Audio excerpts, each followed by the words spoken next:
Alléluia, gloire au Seigneur. Bien-aimés dans le Seigneur, partout dont vous nous suivez, je ne sais où, ce soir, c'est une grâce. Moi, je vous salue donc dans le nom merveilleux et glorieux de notre Seigneur et Sauveur, Jésus-Christ de Nazareth.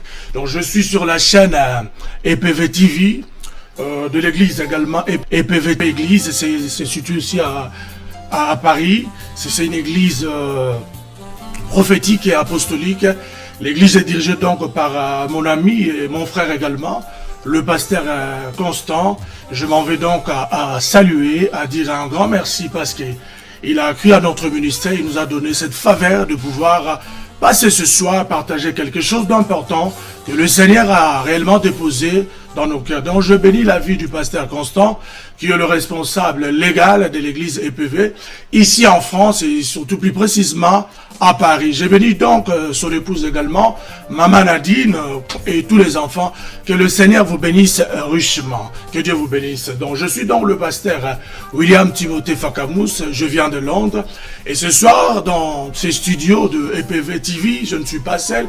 Je suis donc bien accompagné de mon épouse, ma femme que j'appelle affectueusement Madame mon épouse, femme d'alliance, celle qui a fanté la prophétie. Je bénis sa vie, Maman Laetitia Fakamous Longa.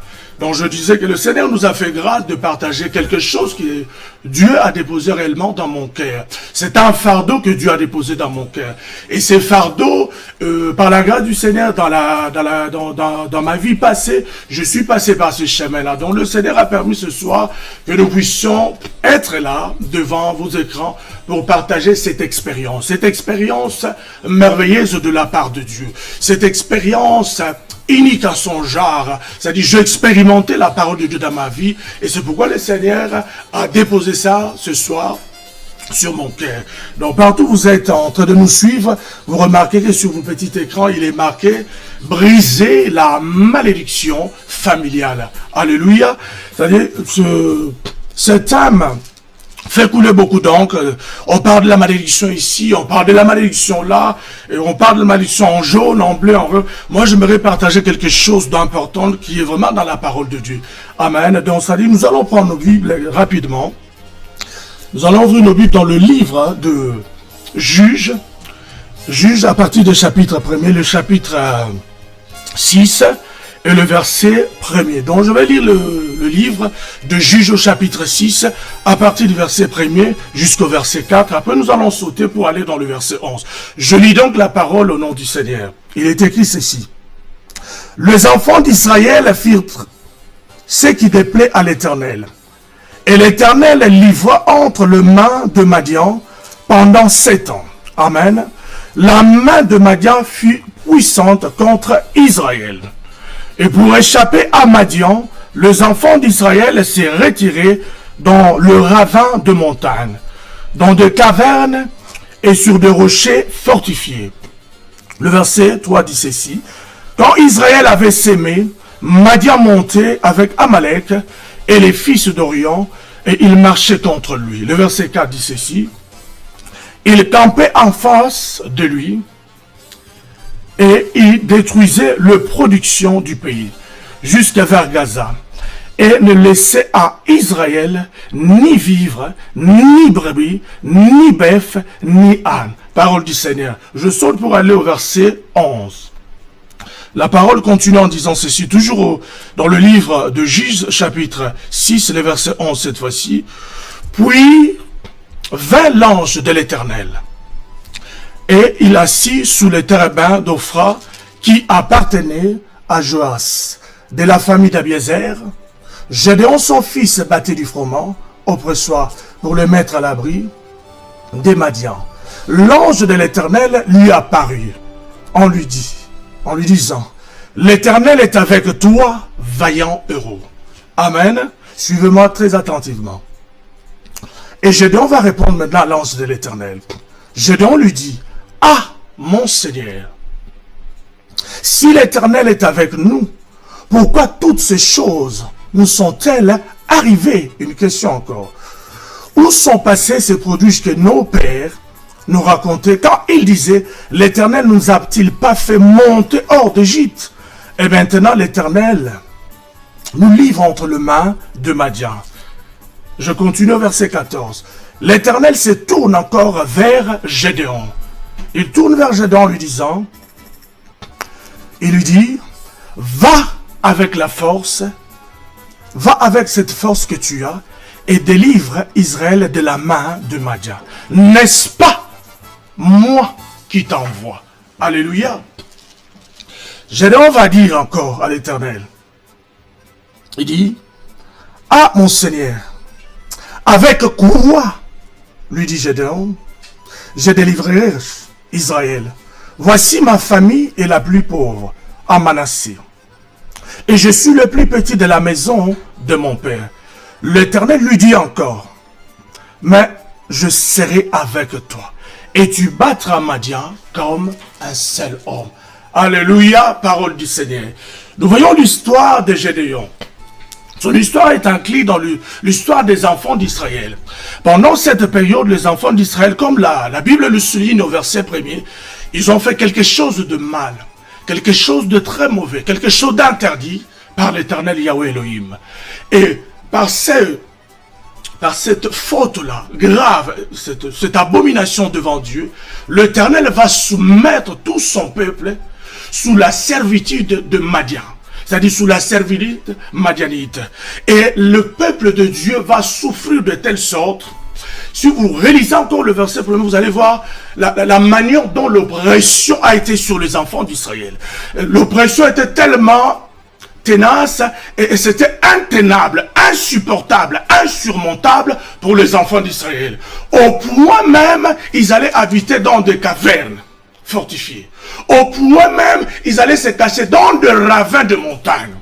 Au point même, ils se cachaient, ne fût-ce que pour que lorsque le Madianite, parce que le Madian c'était le pays, le peuple c'était le Madianite. Et l'Éternel les a soumis sous la pression, une pression, on va dire, une pression intenable. Le peuple d'Israël ne pouvait pas supporter. Ils fuyaient. Et parmi les enfants d'Israël, nous remarquons sur le verset 11, il y avait aussi un Gédéon. Gédéon est en train également de faire comme tous les autres, on remarque au verset 1er. Ils étaient en train de travailler, ils étaient en train de paître le blé, ils étaient en train de labourer, ils étaient en train de battre du froment, en train de faire du pain. C'est-à-dire la vie de tous les jours, la vie quotidienne, en train de faire tout ce qu'ils veulent. C'est-à-dire la vie de tout le monde en fait. Amen. La vie de tout le monde. Mais tout ce qu'ils étaient en train de travailler à la sueur de leur fond, tout ce qu'ils étaient en train de dépenser l'énergie pour garder, ils ne pouvaient pas les garder parce que le soir, ce peuple-là, les Madianites, venaient oppresser. Alléluia. Bien aimé, quand nous parlons de l'oppression qui peut pousser une personne à aller se cacher dans des ravins, lorsque nous parlons d'une oppression qui peut faire quitter une personne son habitation normale, dans ces temps-là, ils habitaient dans de maisons assez traditionnelles, mais ils ne pouvaient plus rester là, parce qu'ils n'étaient plus en sécurité. Ils n'étaient plus en sécurité. Ils devaient se déplacer, monter dans des montagnes. Je ne sais pas si quelqu'un me suit ce soir. Une personne qui va abandonner sa maison. Une personne qui va laisser sa maison pour aller se cacher dans des montagnes, pour aller cacher dans des ravins, dans des cavernes fortifiées. C'est-à-dire la persécution était tellement énorme. C'est-à-dire lorsque nous parlons de la persécution, ils étaient complètement abusés. Ils étaient maltraités. Ils étaient opprimés au point où ils ne pouvaient plus supporter. Ils commençaient à crier, l'Éternel Dieu nous a abandonnés. L'Éternel Dieu nous a délaissés. L'Éternel Dieu... Oh, ils ne savaient pas que Dieu, en réalité, les a soumis sous la servitude de Madian parce qu'ils avaient fait quelque chose de mal devant Dieu. Je parle à quelqu'un ce soir. Ce n'est pas un hasard que tu te trouves devant ta télévision. Ce n'est pas un hasard que tu te trouves devant le site internet de EPV TV. Parce que quelque chose doit se passer dans ta vie. Et Dieu a un message spécifique à libérer dans ta vie. Alléluia. Et quand nous arrivons au verset 11, ça dit, Gédéon faisait la même chose. Gédéon était en train de travailler comme tous les autres Israélites. Il était en train de travailler comme tout le reste des enfants d'Israël. Il était de la tribu de Manassé. Vous vous rappelez que cette tribu de Manassé, c'est parmi les deux enfants que Joseph a eu en Égypte. Alléluia. Il allait en Égypte et son père, Jacob, a dit, et tu auras d'autres enfants, si tu as d'autres enfants, mais donne-moi ces enfants, je vais les donner. Ça dit, Joseph, en réalité, n'a pas eu, on n'a pas mentionné son nom parmi les tribus. Mais par contre, on a pris Ephraïm et Manassé, et il y a deux tribus de Manassé, il y a la tribu d'Ephraïm. Et lorsque nous arrivons là-bas, donc Gédéon appartenait à la tribu de Manassé. Il était en train de travailler comme tout le monde. Il était en train de battre du froment et la Bible nous montre clair, noir sur blanc, qu'après avoir travaillé, son intention était d'aller se cacher, mais aussi cacher son bien. Alléluia. Et subitement, on lui dit au verset 12 que c'est l'ange de l'Éternel lui apparaît. Alléluia. L'ange de l'Éternel vient lui rendre visite. C'est-à-dire, lorsque nous parlons de l'ange de l'Éternel, en fait, c'est l'apparition de Dieu lui-même. Vous vous en souviendrez même que Jacob a été délivré par l'ange de l'Éternel. Lorsqu'il a commencé à bénir même ses enfants d'Égypte, dit que l'ange qui m'a délivré, que l'ange, le Dieu de mes pères qui m'ont gardé jusqu'à cet âge, vous accompagne, vous garde et vous bénisse. C'est-à-dire, l'ange de l'Éternel, c'est l'image de Dieu lui-même. C'est-à-dire, l'ange de l'Éternel va apparaître maintenant à Gédéon. Il va lui dire quelque chose de très intéressant. Il y a même un point d'exclamation. Il dit, l'ange de l'Éternel lui apparaît et lui dit, l'Éternel est avec toi, vaillant héros. Alléluia. C'est-à-dire, le Dieu du ciel, Yahvé Elohim, El Elyon, le Dieu très haut, celui qui a créé toutes choses par son pouvoir. Il va apparaître à un humain comme Gédéon de la tribu de Manassé. Il va lui dire, l'Éternel est avec toi. C'est-à-dire, une personne qui est en train de subir l'oppression. Une personne qu'on est en train de terrasser tous les jours de sa vie. Une personne qui est en train de travailler à la sueur de son front, mais il ne jouit pas de la sueur de son front. Parce que la Bible déclare que l'homme mangera à la sueur de son front. Mais ce n'était pas le cas de notre frère ici, Gédéon. Gédéon travaillait. Gédéon pressait du froment. Il pressait. Mais à la fin, il dit, je dois cacher ça. Je dois mettre ça quelque part. Parce que lorsque le Madian va arriver, le Madian c'était une sorte de main forte. Le Madian c'était une forme, une sorte d'un géant. Le Madian c'était un peuple comme impuissant. Le Gédéon ne pouvait rien faire. Mais l'Éternel va lui apparaître, dire, l'Éternel est avec toi, vaillant héros. Alléluia. Mais quelque chose a frappé mon attention, a frappé dans mon esprit. L'Éternel Dieu du ciel va appeler une personne qui n'a jamais combattu nulle part. Alléluia. Gédéon n'a combattu nulle part. Dans le palmarès de Gédéon, il n'y a aucun combat. Suivez-moi très bien, bien-aimés, qui vont me suivre ce soir. Gédéon n'avait combattu nulle part. Mais le Dieu du ciel va l'appeler, l'Éternel est avec toi, vaillant héros. Alléluia. Et Gédéon va répliquer en disant ceci. Gédéon lui dit, ah mon Seigneur, si l'Éternel est avec nous, réellement si Dieu est avec nous, alléluia. Quelqu'un se pose des questions. Quelqu'un se lamente. Quelqu'un se dit, mais où est ce Dieu que j'ai pris? Où est ce Dieu que je cherche? Je gêne, je prie, je vais en veiller. Mais rien ne change. Mais Gédéon, le peuple d'Israël, ils étaient sous l'oppression. Nous parlons bien de l'oppression de Madian. Ils étaient soumis à l'oppression parce qu'ils avaient désobéi à l'Éternel Yahweh Elohim Adonai. Il dit, où est ce Dieu? Autrefois, on nous racontait qu'il avait fait sortir notre peuple de sa main forte d'Égypte. Où sont les prodiges que nos pères nous ont racontés? Où est ce Dieu qu'on m'a raconté qui fait des miracles? Où est ce Dieu qui délivre? Où est ce Dieu qui est capable de briser la malédiction familiale? Où est ce Dieu que je vois les autres témoigner? Où est ce Dieu qui est capable de me libérer de la servitude familiale? Où est ce Dieu qui est capable de briser cette malédiction qui est devenue une limitation dans ma vie? Je n'arrive pas à m'avancer. Tu as beau travailler, tu as beau sacrifier, mais aucun résultat. À la fin, quelque chose vient de réclamer tout ton bien. Tu dois comprendre quelque chose ce soir. Et l'Éternel va rajouter quelque chose. Et ce qui a beaucoup frappé surtout mon esprit, c'était la manière dont Dieu l'a présenté Gédéon. C'est-à-dire dans le palmarès de Dieu, c'est-à-dire dans le plan de Dieu, quand un enfant de Dieu est dans le trouble, Quand un enfant de Dieu traverse des situations assez terribles et chaotiques sur le plan physique et charnel, nous n'avons pas de mots comment expliquer, comment essayer de trouver des réponses. Mais Dieu a toujours le dernier mot. Ce qui a été le cas de Gédéon. Mais si vous êtes vraiment un lecteur très attentif de la parole de Dieu, vous allez comprendre qu'au verset 12 et la réponse de Gédéon, à partir du verset 15, vous allez comprendre qu'il y a deux façons de voir. Il y a le regard de Dieu et il y a le regard de Gédéon. Il y a la façon de voir de Dieu. Comment est-ce que Dieu voyait Gédéon? Et comment est-ce que Gédéon se voyait lui-même? Alléluia. Glory to the Lord. Comment est-ce que Gédéon se voyait lui-même? C'est-à-dire dans la pensée de Dieu, Dieu voyait Gédéon comme un vaillant héros. Gédéon capable de faire des choses. Gédéon capable de réaliser de grands exploits. Mais Gédéon lui-même, il avait une analyse très mauvaise et vraiment erronée sur sa propre personne. Il était en train de dire, comment est-ce que je peux délivrer Israël? Moi qui viens de la tribu de Manassé. Ma tribu est la plus petite. Je viens d'un village petit. Et moi-même, Gédéon, je suis le plus petit de la maison de mon père. Alléluia. C'est-à-dire, Gédéon voyait sa façon. Il voyait tout ce qui est autour de lui. Il voyait sa vie. Après, avec tout ce qu'il était en train de traverser, Gédéon avait une analyse assez erronée et complexée de sa propre personne. J'aimerais dire à une personne ce soir, la manière dont toi, tu vois ta vie, ce n'est pas la manière dont Dieu te regarde. Alléluia. La manière dont toi tu fais tes analyses, ce n'est pas la manière dont Dieu analyse les choses dans ta vie. Parce que les voies du Seigneur ne sont pas nos voies. Alléluia. Et Dieu va comprendre, je vais faire comprendre à une personne quelque chose ce soir d'important, qu'il y a deux façons de voir les choses. C'est-à-dire l'image que nous venons de voir de Gédéon, la situation que nous venons de lire dans le livre de Juges au chapitre 6, c'est l'image d'une personne qui nous suit ce soir. C'est l'image d'un frère, c'est l'image d'une sœur, c'est l'image d'une personne qui est troublée de part et d'autre, qui vit dans la confusion, qui ne comprend rien du tout ce qui se passe.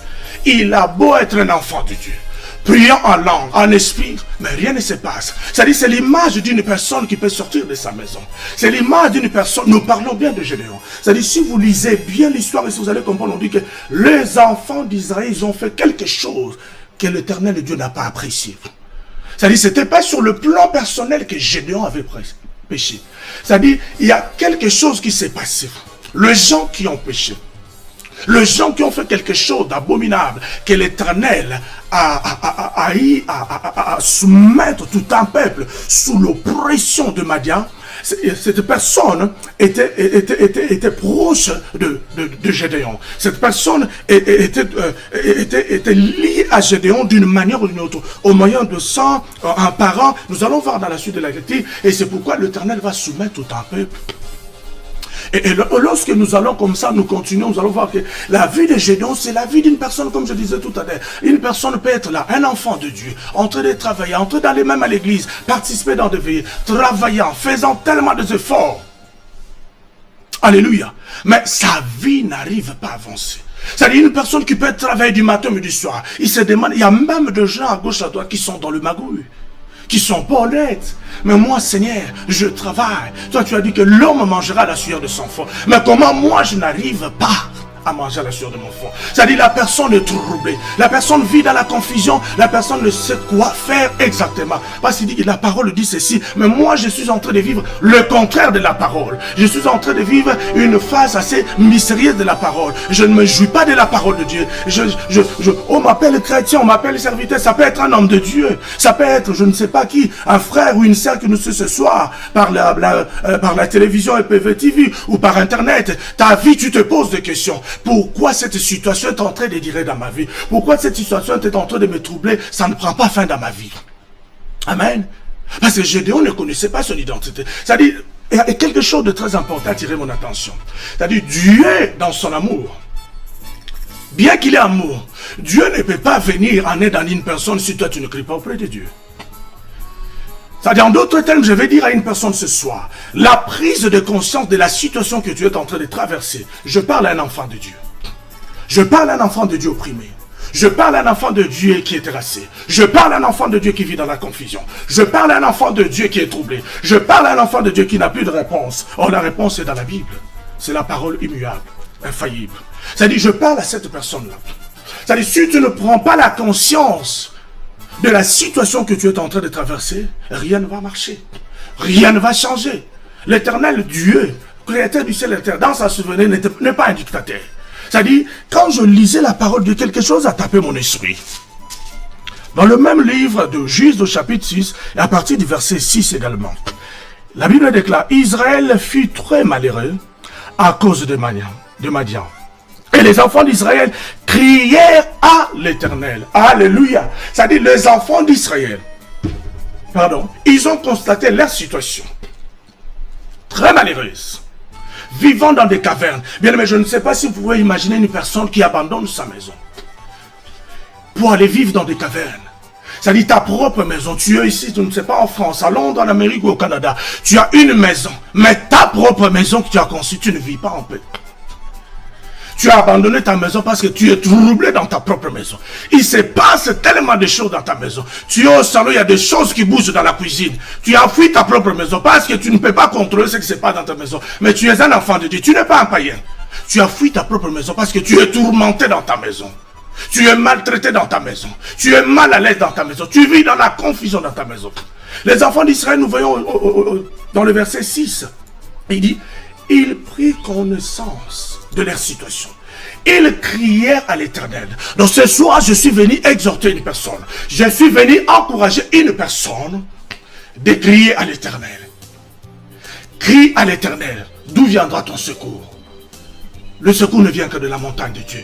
C'est-à-dire, je suis venu encourager une personne. Tu dois crier à l'Éternel. Mais maintenant, pour crier à l'Éternel, tu dois prendre conscience. Une prise de conscience de la situation que tu traverses. Tu es un enfant de Dieu. Rien ne marche, rien ne bouge. Tu ne dois pas continuer à tourner. Tu dois prendre une décision pour que ta vie change. La vie chrétienne n'est pas une vie de course au million, mais c'est une vie de paix, une vie heureuse.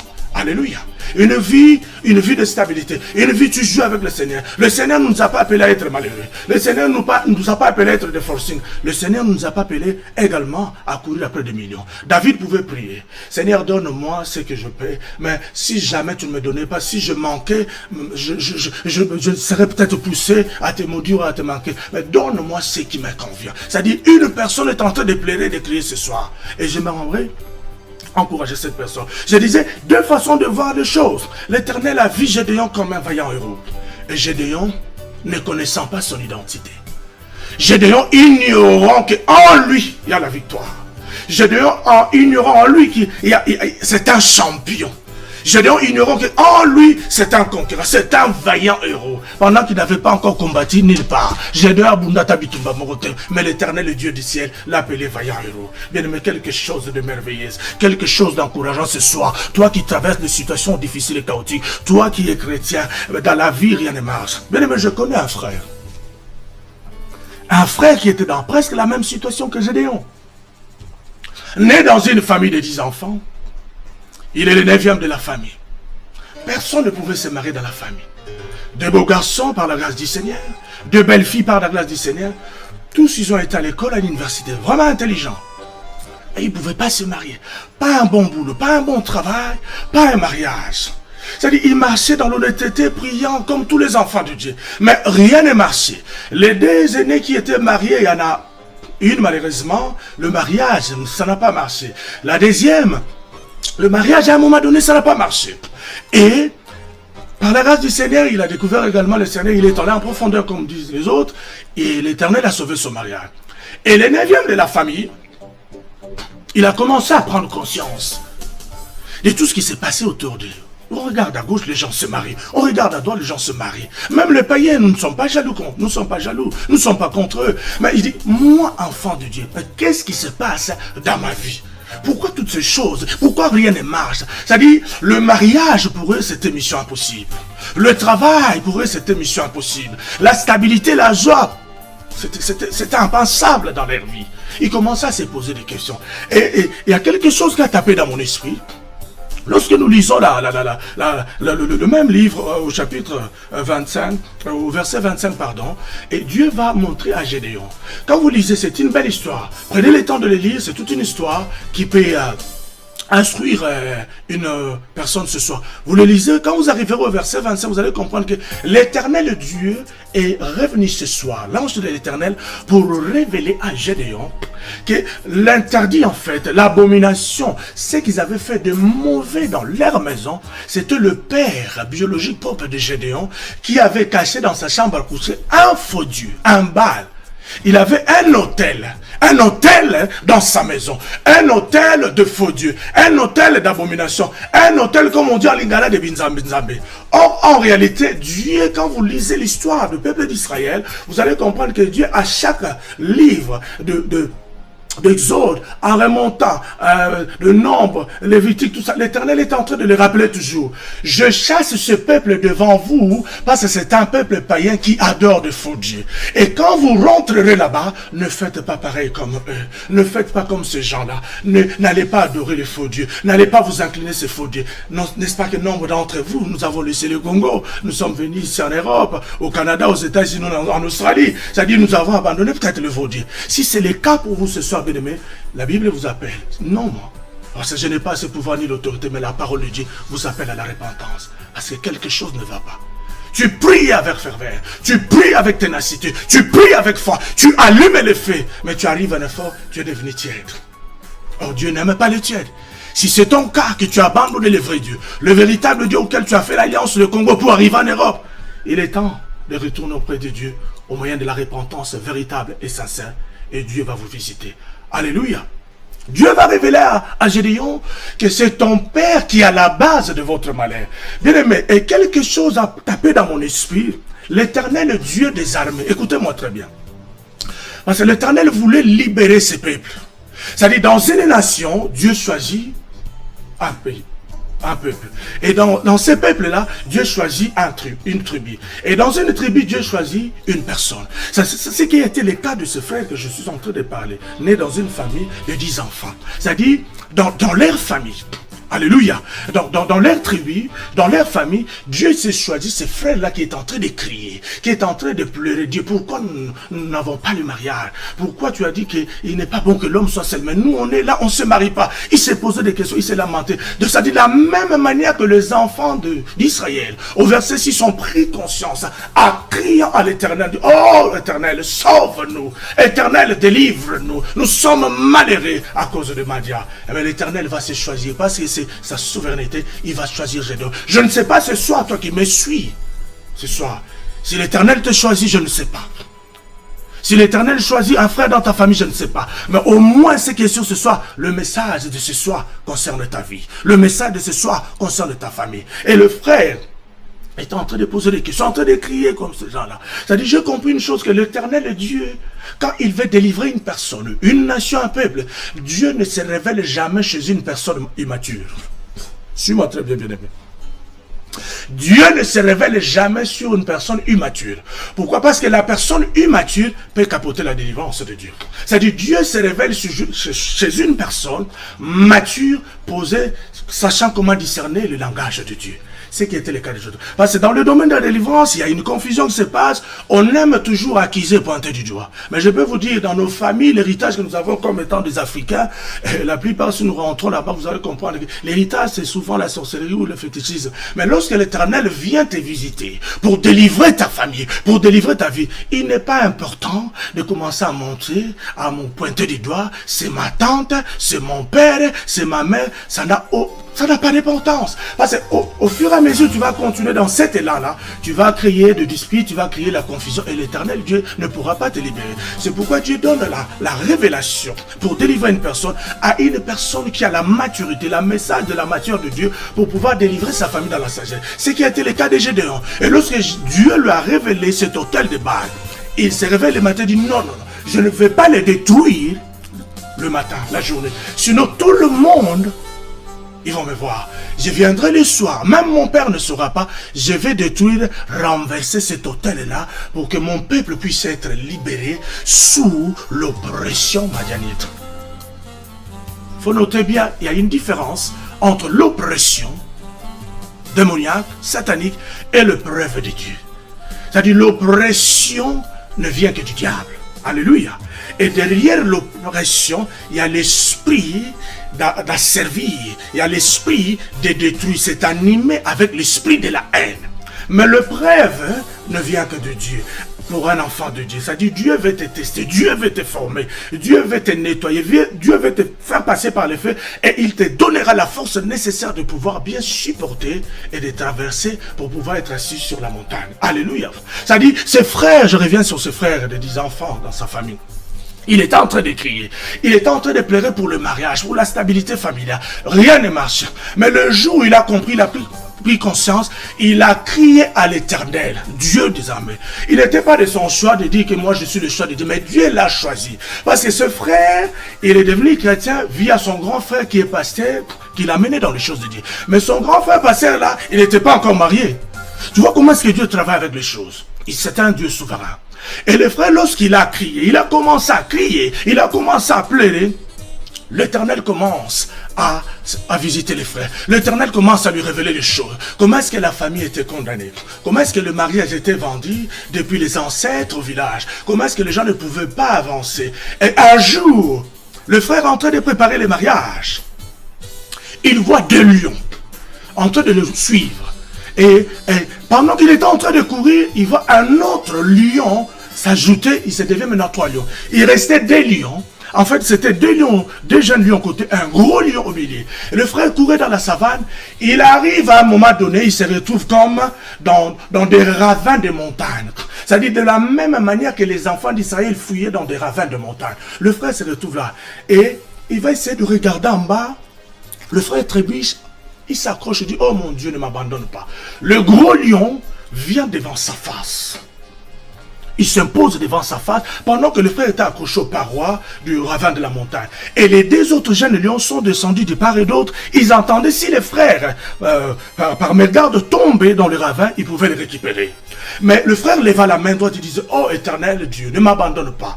Subitement, on dirait l'étincelle, une étoile qui sort de sa main, une épée en or, on dirait une forme de javelot.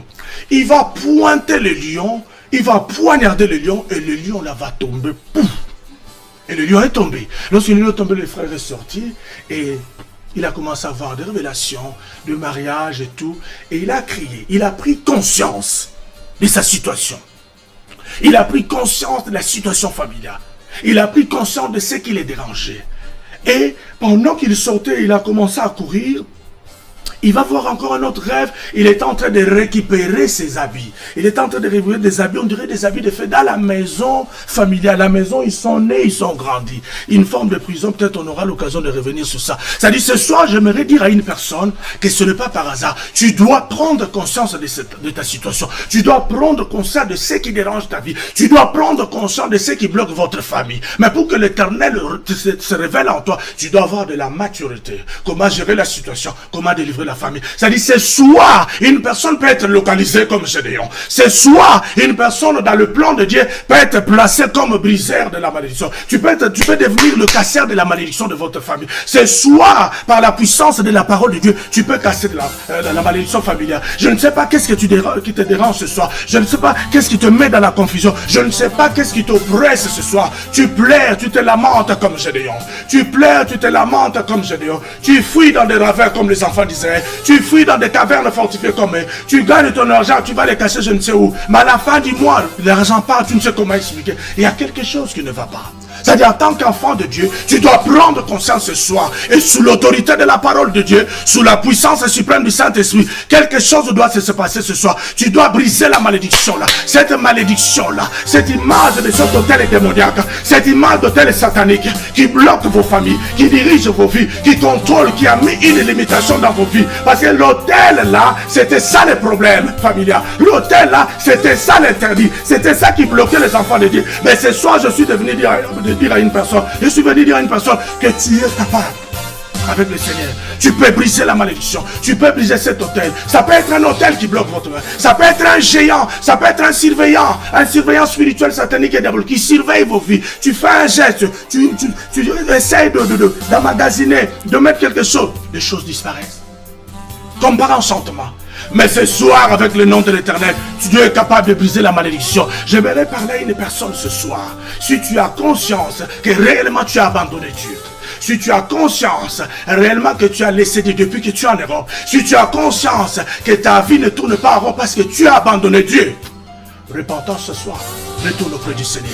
Mais si tu as conscience que tu es réellement un enfant de Dieu, qu'un membre de la famille d'ici et là, comme les gens commencent à utiliser l'histoire de loge, il est entré dans un loge, je ne sais où, il y a un hôtel satanique et diabolique, il y a un hôtel, ils vont faire des sacrifices pour leur promotion, pour leur succès, où le mariage est englouti de la famille, où le travail, où le succès, la stabilité, parce que la parole déclare, seul Dieu est capable de libérer une personne. Un individu ne peut pas libérer une personne. C'est pourquoi Dieu, lorsqu'il apparaît dehors, va avec la force que tu as, vaillant héros. Et ce soir, je dis à une personne, je dis à un frère, je dis à une sœur, je dis à un homme de Dieu que tu es un vaillant héros. Parce que tu n'es pas n'importe qui. C'est une question d'identité. Tu dois connaître ton identité en Christ. Qui es-tu en Jésus réellement? Qui es-tu en Dieu? C'est une question d'identité. Tu dois te poser la question.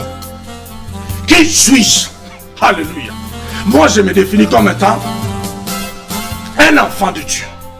Un ancien pécheur sauvé par la grâce, lavé par le sang de Jésus, rempli de la puissance du Saint-Esprit.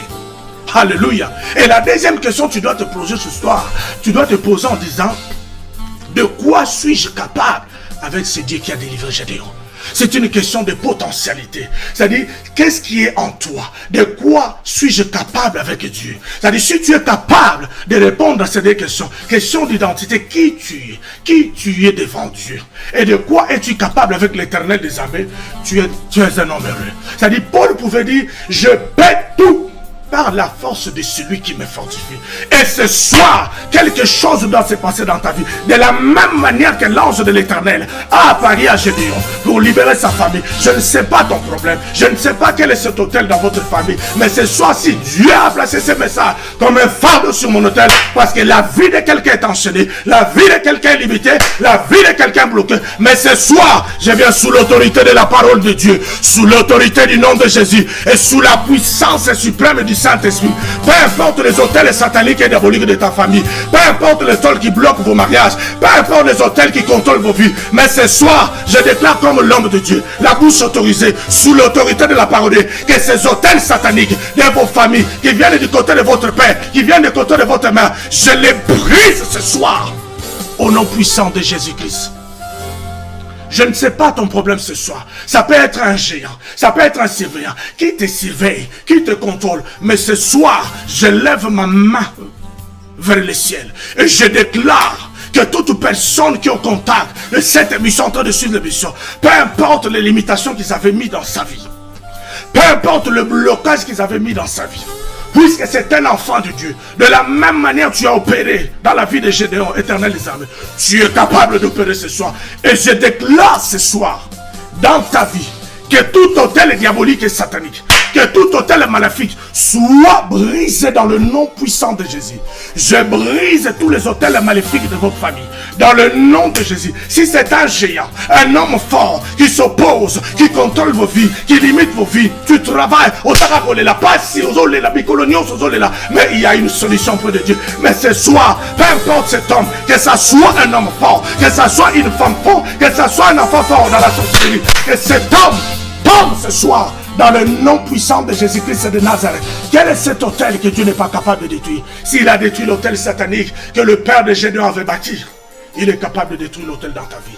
Il est capable de te libérer. C'est pourquoi ce soir, c'est un message. C'est une exhortation pour te révolutionner. C'est un message pour que tu puisses prendre en charge, prendre conscience que je dois me libérer de cette situation. Alléluia.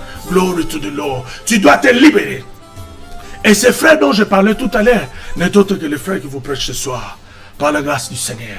C'est-à-dire, lorsque j'ai pris conscience, quelque chose ne va pas. Et aujourd'hui, bien aimé, que ça soit mon grand frère pasteur qui m'a amené dans le Seigneur, il est marié dignement marié.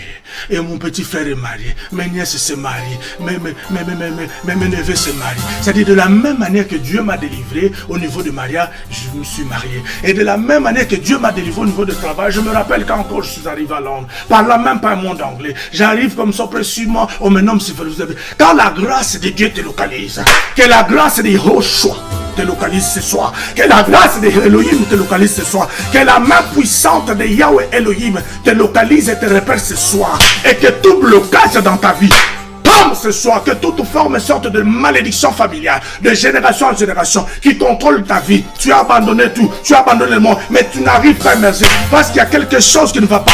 Et cette chose-là qui bloque ta vie, je viens ce soir sous l'autorité de la parole de Dieu, sous l'autorité du nom de Jésus et sous la puissance suprême du Saint-Esprit. Je les brise dans le nom puissant de Jésus. Je libère ta vie, je libère ta destinée, je libère ton travail, je libère ton mariage, je libère ta vie. Libère-toi maintenant de ces filets. Dans le nom puissant de Jésus, tu sors de ces filets. Je ne sais pas où on t'a emprisonné, bien-aimé. Je ne sais pas où t'enfermer. Mais il y a une question qui vient dans mon esprit. Quels sont les genres de rêves que tu as? Tu peux déterminer même ta vie en tant qu'un enfant de Dieu. Quel genre de rêve tu as? Parce que le rêve, c'est un message.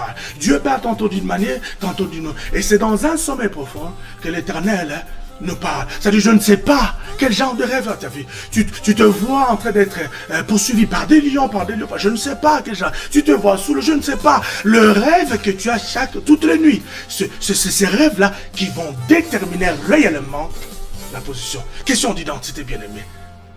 Alléluia. Dans ma famille, les gens commencent à se marier. Les gens commencent à se marier parce qu'il y a une personne qui a pris conscience. Il y a une personne, certainement mon grand frère pasteur, il avait aussi pris conscience. Mais dans sa souveraineté, l'Éternel a voulu commencer la délivrance par moi. L'Éternel a voulu aujourd'hui commencer par moi. Et aujourd'hui, oh, gloire soit rendue à l'Éternel, je suis dignement marié avec madame mon épouse, la femme d'alliance, mon épouse de sang, celle qui a affronté la prophétie. Parce que j'ai été condamné à la stérilité, j'ai été condamné à la folie, j'ai été condamné au célibat. Mais l'Éternel, Dieu m'a délivré dans tout ce dos. Et m'a donné une très belle femme, une femme au grand cœur, une femme merveilleuse, une femme par la grâce du Seigneur aujourd'hui. Le Seigneur nous a appelés les deux dans ses ministères apostoliques. Une femme qui soutient les gens partout, une femme qui forme, qui supporte les gens. Que Dieu bénisse sa vie, que Dieu bénisse les mamelles qui l'ont allaitée. C'est une femme merveilleuse. Alléluia. Bien aimé, ce soir, quelque chose doit se passer. Je ne sais pas où je suis, mais je suis poussé, où que vous nous suivez, que ce soit par EPTV, que ce soit par l'Internet. Lève ta main droite, nous allons prier ce soir. Nous allons prier ce soir contre toute le malédiction familiale. Alléluia. Contre toute le malédiction générationnelle. Contre toute le malédiction, que ce soit du côté de votre père, que ce soit du côté de votre mère. Ce soir, Dieu m'a mandaté. La Bible déclare, c'est poussé par le Saint-Esprit que les hommes ont parlé de la part de Dieu. Je suis venu de la part de Dieu. De la même manière que Dieu a délivré Gédéon et le peuple Israël. De la même manière que j'ai expérimenté ces dieux-là.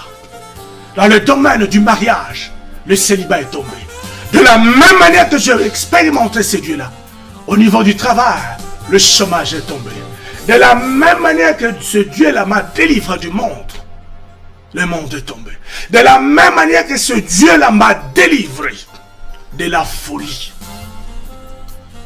il est capable. De la même manière, ce Dieu véritable m'a délivré de la stérilité. Il est capable de faire de la même chose dans votre vie. Et ce soir, lève ta main droite où tu es et déclare avec moi que toute forme et toutes sortes de malédictions familiales, qu'elles viennent de côté de ton père et de ta mère, sous l'autorité de la parole de Dieu, sous l'autorité du nom puissant de Jésus-Christ et sous la puissance suprême du Saint-Esprit, je déclare ces malédictions brisées ce soir dans le nom puissant de Jésus-Christ de Nazareth. Malédiction nyonso ya libota na yo. Oye telemela kabongo na yo. Oye contrôler la vie na yo. Ezokwe na poko na lelo. Ezokwe na poko na lelo. Ezokwe. Je brise les malédictions dans le nom puissant de Jésus-Christ. Gédéon pouvait, oh, après au salama pa yaya. Écoutez-moi très bien, bien-aimé. Gédéon n'avait pas péché. C'est son père qui avait péché. Mais quelqu'un peut se poser des questions ce soir. Mais Gédéon n'avait pas péché. Pourquoi Gédéon est en train de subir toutes ces choses? Mais l'exemple est simple, bien-aimé. Il est l'Éternel Dieu qui bénit jusqu'à la 1000e génération. Mais il est aussi celui qui maudit jusqu'à la 4e génération. C'est-à-dire, si Dieu, Gédéon, c'est comme un chrétien d'aujourd'hui, si Dieu, un enfant de Dieu, marchant dans la crainte de Dieu, mais il est oppressé, si Jésus revenait aujourd'hui, il va aller au ciel. Alléluia, rien ne va l'empêcher. Mais la seule différence, c'est que Gédéon était oppressé également parce qu'il vivait la conséquence du péché de son père. C'est-à-dire Dieu ne le tenait pas responsable parce que la parole déclare, l'âme qui pêche, c'est l'âme qui mourra. Alléluia. C'est-à-dire Gédéon vivait les conséquences du péché de son père. De la même manière que les enfants d'Israël, lorsqu'ils traversaient avec Josué, ils ont gagné le combat de Jéricho. Jéricho était barricadé, personne n'entrait, personne ne sortait. Mais lorsqu'ils sont allés dans le chapitre 7, vous allez voir que le combat d'Aïe, qui était un petit combat, ils ont perdu ça à cause d'une seule personne. Josué a pris conscience, il est allé pleurer devant Dieu. Et lorsqu'il était en train de pleurer, l'Éternel s'est révélé lui, mais lève-toi, pourquoi tu pleures? Il appela l'Éternel, mais tu m'avais dit que nul ne tiendra devant ma face. Mais pourquoi j'ai subi des échecs? Mais c'est soir qu'il faut que ta vie soit libérée. Il faut que ta vie soit libérée. Dans le nom puissant de Jésus-Christ de Nazareth, je libère ta vie, je libère ta destinée, je libère ton mariage, je libère ton travail. Dans le nom puissant de Jésus-Christ de Nazareth. La Bible déclare comme l'oiseau s'échappe du filet de l'oiseleur. Tu t'échappes ce soir de ces filets sataniques. Que ces filets sataniques et diaboliques qui contrôlent votre vie soient brisés dans le nom puissant de Jésus-Christ de Nazareth. Que ta vie change. Que ta vie se transforme. Et que tu glorifies l'Éternel. L'Éternel est Dieu qui a visité Gédéon. L'Éternel est Dieu qui m'a visité. Il est capable de faire la même chose dans votre vie, dans votre famille, pour vous libérer de toutes ces choses. Tu dois vivre dans la paix, tu dois vivre dans la joie. Mais une seule chose, prends conscience de la situation auquel tu traverses, mon frère, ma soeur. Prends conscience des choses auxquelles tu traverses. Prends seulement conscience. Oh Seigneur. Alléluia. Prends conscience de la situation auquel tu traverses. Prends conscience de cette situation que tu traverses. Tu dois crier à l'Éternel. Il faut que la situation change, mais tu ne peux pas demeurer dans la situation de disette, de misère, tout en étant un enfant de Dieu, tout en perdant le combat avec le nom de Jésus dans la bouche. Non, le nom de Jésus, c'est le seul nom qui nous a été donné. C'est le nom qui est élevé au-dessus de tout nom, devant lequel tout genou fléchisse et toute langue confesse qu'il est Seigneur.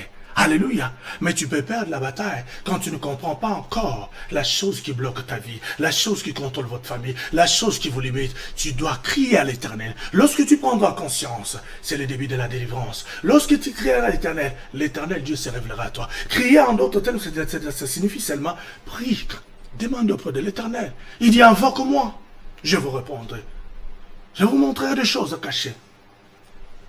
Donc, des choses que vous ne connaissez pas. Je pense qu'il y a André, il y a une personne en ligne. Non, c'est bon, merci beaucoup. Ça dit, prends conscience de ta vie. Prends conscience de ta situation. Et crie auprès de l'Éternel. L'Éternel Dieu, du haut du ciel. El Gibor, le Dieu Tout-Puissant, enverra son secours. Mais si longtemps tu ne cries pas, l'Éternel ne peut pas envoyer un secours.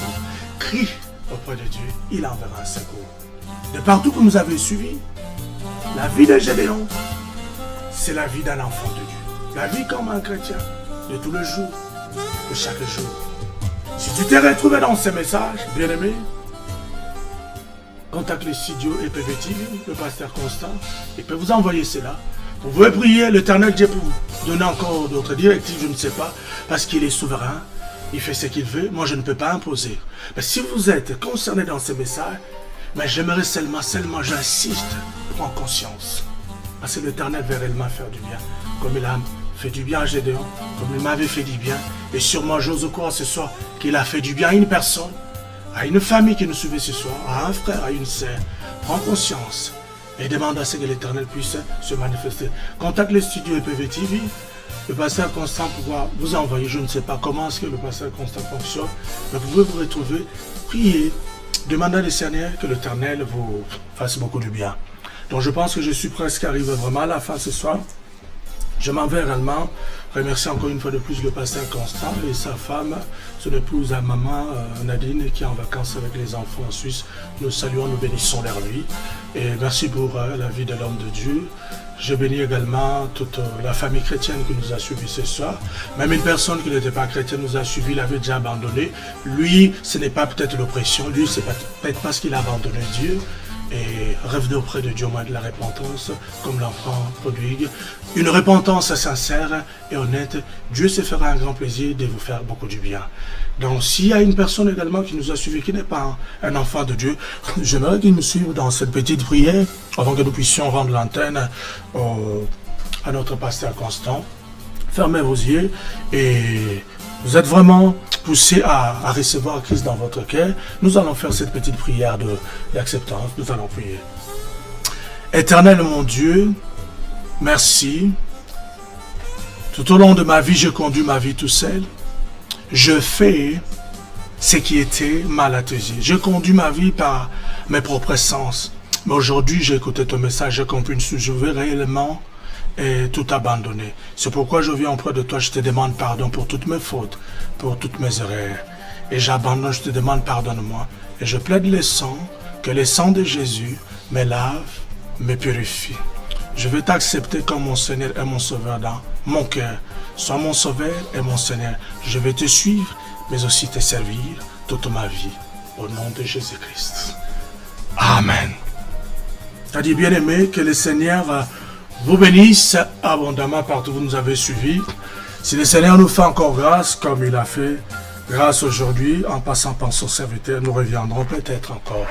Mais pour ce soir, tout ce que le Seigneur avait déposé sur mon cœur comme un fardeau, pour partager cela, que le Seigneur vous bénisse abondamment, que le Seigneur vous fasse beaucoup de bien. Shalom et shalom dans vos maisons, dans vos foyers, la paix du Seigneur. Que le Seigneur vous bénisse, c'était votre frère, votre serviteur, le pasteur William Timothée Fakamoussi. Que Dieu vous bénisse. Au revoir.